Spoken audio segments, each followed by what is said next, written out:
Answer me!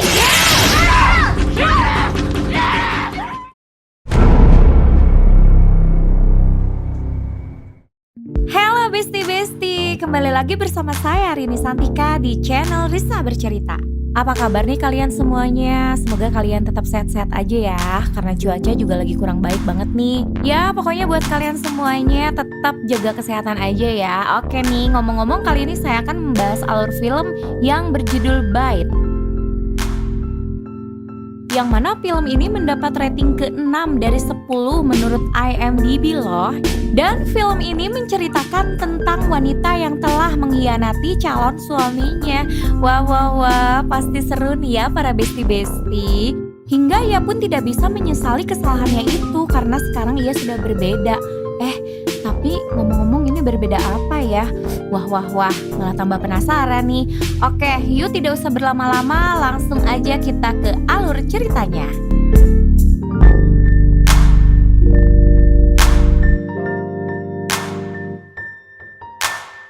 Di awal film terlihat 3 orang wanita cantik yang sedang berlibur. Mereka bernama Casey, Jill, dan Kristen.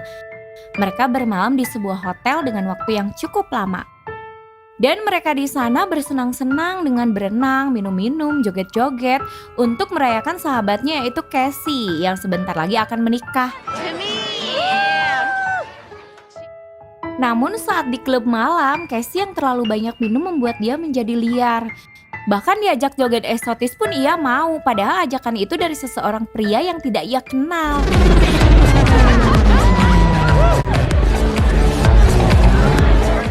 Lalu kemudian si Kristen menyadarkannya supaya ia lebih menjaga dirinya untuk calon suaminya nanti. Beralih ke pantai, ketika mereka sedang menikmati sunset, tiba-tiba seorang pria datang dan memberitahu tempat rekomendasi untuk didatangi yaitu Lautan Bintang Buddha. Ketiga wanita yang penasaran itu pun langsung memutuskan untuk pergi ke sana. Setibanya di sana, mereka langsung nyebur. Terlihat ada bola-bola kecil yang mana itu seperti telur-telur hewan. Ketika sedang asik bermain air, tiba-tiba si Casey ini merasakan ia digigit sesuatu dari dalam air. Lalu si Jill di sini malah ngeprank dan pura-pura tenggelam di bawah sesuatu ke dalam air. Hingga liburan pun berakhir dan Casey kembali ke apartemennya. Dan di sana juga calon suaminya tinggal.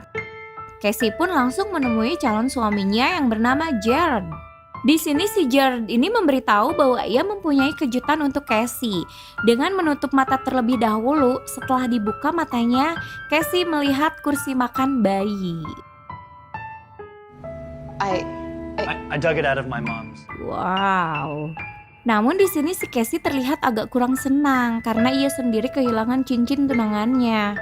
Tetapi ia tidak mau memperlihatkan ke calon suaminya karena ia tidak mau merusak suasana. Kemudian ia pun mandi. Terlihat di tubuh Casey ada bercak hitam pada tubuhnya. Setelah mandi, Casey yang akan mencuci baju, ia kehabisan deterjen. Yang mengharuskan ia meminta deterjen ke ibu mertuanya yang bernama Kennedy. Di sana ibu mertuanya melihat bercak hitam itu. Casey langsung menanggapinya dengan bercanda. The insects over there prefer the taste of bug spray. Namun si ibu sedikit marah dan menyindir kelakuan Casey yang belum mempersiapkan pernikahannya sama sekali. Setelah mencuci baju, ia melihat hasil rekaman liburannya waktu itu. Ketika ia bercumbu dengan seorang pria dengan keadaan mabuk.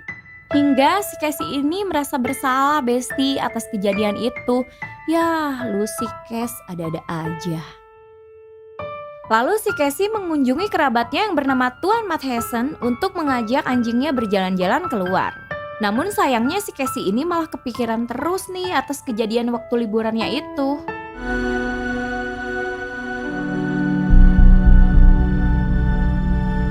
Malam harinya, Casey menelpon ibunya. Ia curhat dan berencana akan menunda pernikahannya karena ia merasa belum siap. Si ibunya ini meyakinkan si Casey bahwa itu sudah hal yang wajar ya, karena pasti akan muncul berbagai godaan dan rintangan sebelum menikah.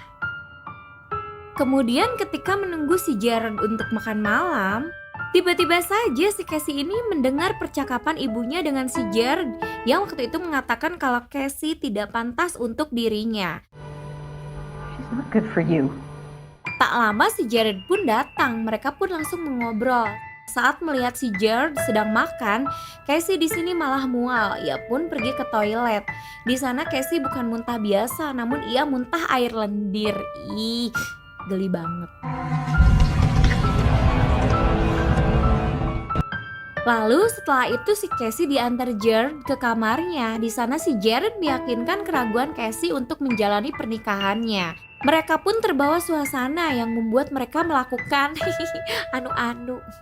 Ketika sedang anu-anu, maaf ya, si Jared ini tidak sengaja memegang luka bekas gigitan waktu itu, yang ternyata mengeluarkan lendir dari tubuh Casey. Casey pun lari ke kamar mandi untuk membersihkannya dan menyuruh si Jared untuk segera pulang saja. Just gonna take a bath first. Wash it out. Keesokan harinya, si Casey yang tertidur di bathtub, ia pun terbangun oleh suara HP yang terjatuh. Namun terlihat ia tertidur dalam keadaan tenggelam. Di sini diketahui kalau Casey sudah terinfeksi oleh gigitan serangga yang membuat ia bisa bernapas di dalam air. Casey yang hari ke hari semakin memburuk, terlihat wajahnya yang sangat pucat mengunjungi Tuan Madhesen untuk membawa anjingnya berjalan-jalan lagi. Namun si anjing itu kali ini tidak mau diajak jalan-jalan karena si anjing itu dengan instingnya merasa kalau si Casey ini sedang tidak dalam kondisi baik. Maybe he's not feeling well either.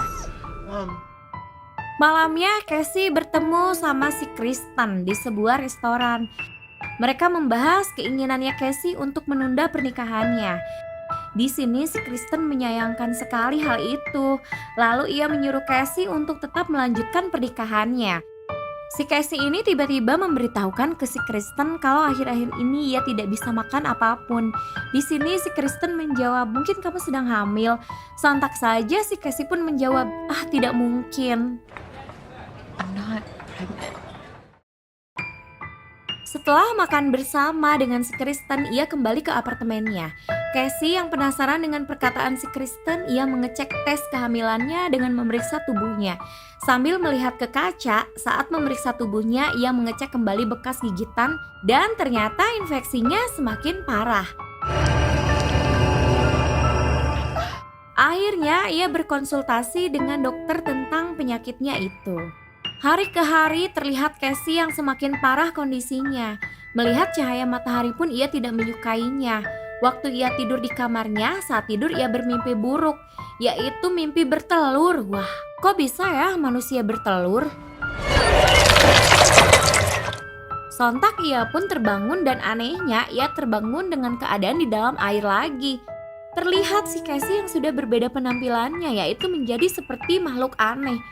Kemudian Casey berjalan ke kamarnya, ia memeriksa kasurnya. Ia pun kaget karena ternyata sudah ada banyak telur-telur di sana.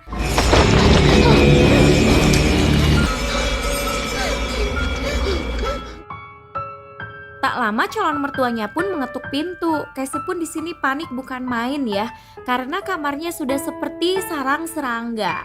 Karena kelamaan, calon mertuanya pun membuka pintunya sendiri. Calon mertuanya pun terheran-heran melihat seisi ruangannya yang penuh dengan bola-bola kecil yang tidak ia ketahui kalau itu apa.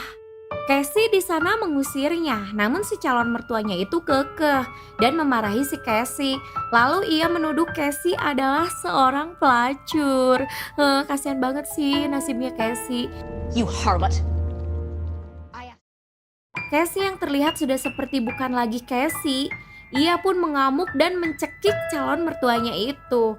Lalu ia menyemprotkan cairan dari mulutnya ke wajah mertuanya itu hingga membuat kulit wajah mertuanya itu meleleh kebakar sehingga mati.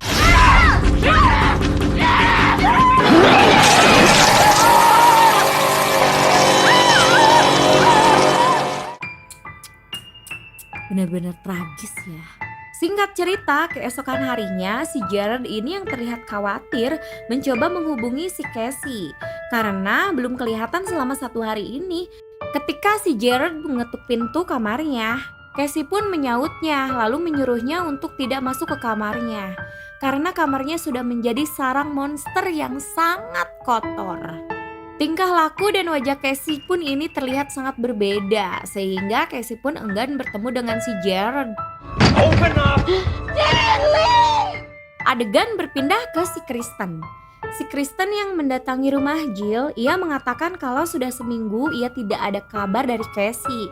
Dan ketika ia mendatangi apartemennya, ia mencium bau tidak sedap dari kamarnya Casey. Di sini Jill malah tidak menghiraukannya dan lebih memilih untuk tetap tenang saja. Terlihat Jill di sini seperti tidak menyukai Casey. Kembali ke Casey yang terlihat semakin kesini sudah menjadi seperti monster. Ia pun sekarang memiliki insting pendengaran yang peka terhadap suara apapun, baik dari jarak dekat maupun dari jarak jauh.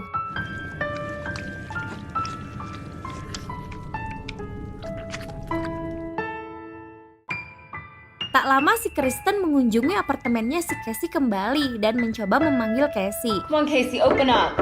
Seriously, you're scaring me. Akhirnya si Kristen pun masuk paksa dengan kunci pintu yang ia bawa. Sontak ia pun kaget setengah mati karena melihat seisi ruangan yang penuh dengan bola-bola kecil, kotor dan bau tidak sedap. Kristen pun lalu menelusuri seisi ruangan itu sambil mencari Casey. Saat si Kristen akan masuk ke sebuah ruangan, tiba-tiba saja ada suara Casey yang melarang Kristen untuk masuk ke ruangan itu. Don't go in there. Si Kristen pun langsung menghampirinya dan menanyakan apa yang sebenarnya terjadi. Di sini si Casey hanya menjawabnya ia sakit dengan gerakan tubuh seperti serangga. Saat Kristen menghampiri dan melihat wajah Casey, ia sangat ketakutan dan lari ke tempat mayat ibunya Jared, lalu mengunci kamar itu. Di sana si Kristen dibuat kaget bukan main. Casey yang terlihat tidak terkontrol, ia mendobrak pintu sampai kebuka. Setelah kebuka, Casey menyumbat mulut si Kristen ini dengan lendir berwarna biru, sehingga menewaskan Kristen. Bener-bener ya.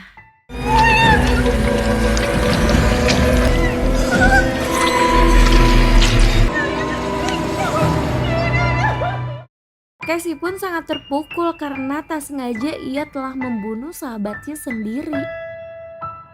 Sedangkan Jared menerima pesan dari Jill untuk menyuruhnya bertemu dengannya.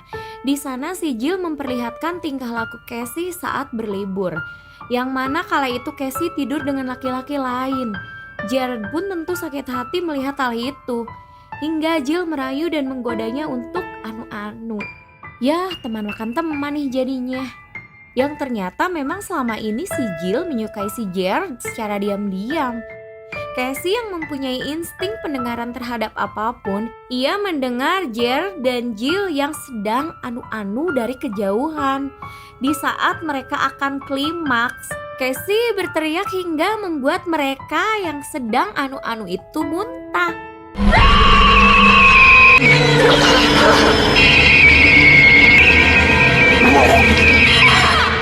Ih, kebayang gak sih? Ih. Kemudian si Jill mengunjungi apartemennya Casey. Ia pun langsung masuk dan terkejut dengan kondisi ruangan yang sudah seperti itu. Ia melihat Kristen dipajang di dinding dengan keadaan sudah tewas. Tanpa disadari, Casey dari belakang membekap Jill. Casey lalu memperlihatkan video rekaman Casey yang sedang mabuk dan dibawa anu-anu oleh seorang lelaki. Dan si Jill ini sengaja itu terjadi agar Casey dan Jared terpisah. Si Casey pun lalu menyuruh Jill untuk berteriak memanggil Jared.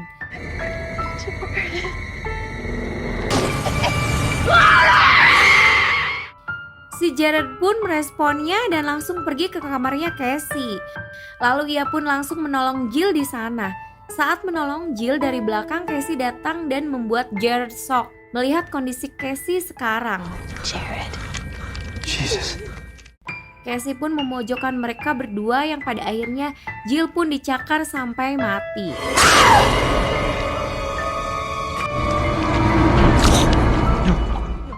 Jared pun sontak marah hingga bertarung dengan Casey.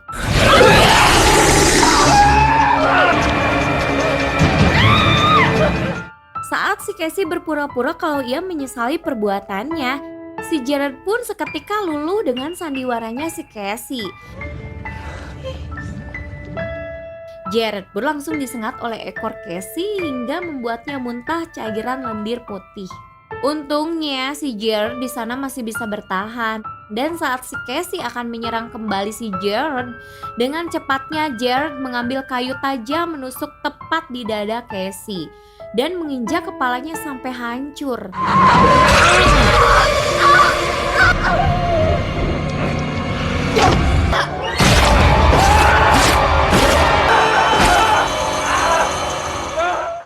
Lalu si Jared pun keluar dari ruangan itu. Namun sayangnya ia sudah terinfeksi racun di dalam tubuhnya yang membuat ia lemas dan terkapar. Singkat cerita, seminggu telah berlalu. Pihak kepolisian baru mengetahui kejadian itu dan langsung menginvestigasi tempat kejadian. Setelah ditelusuri, mereka menemukan jasad yang sudah membusuk dan menemukan Jared yang masih bernapas. Saat petugas mengecek kondisi Jared, tiba-tiba di dalam tubuh Jared terlihat banyak telur-telur serangga yang berterbangan. Setelah beberapa bulan kemudian, terlihat 2 orang gadis yang sedang berjogging sambil mengobrol asik. Kemudian saat berhenti karena sudah kecapean, tiba-tiba serangga menggigitnya. Temannya langsung menanyakan apakah kamu baik-baik saja. Ia pun menjawabnya seperti Casey dengan jawaban hanya gigitan kecil kok. Target serangga berikutnya pun terjadi dan film pun tamat para besti-besti. Oke, jadi kisah yang dapat kita ambil dari film ini ya para besti-besti. Jadi kita jangan pernah mengkhianati pasangan kita masing-masing. Karena apa? Karena nantinya takut dapat karma ya. Oke, cukup sekian dari saya. Mohon maaf bila banyak salah-salah kata ya.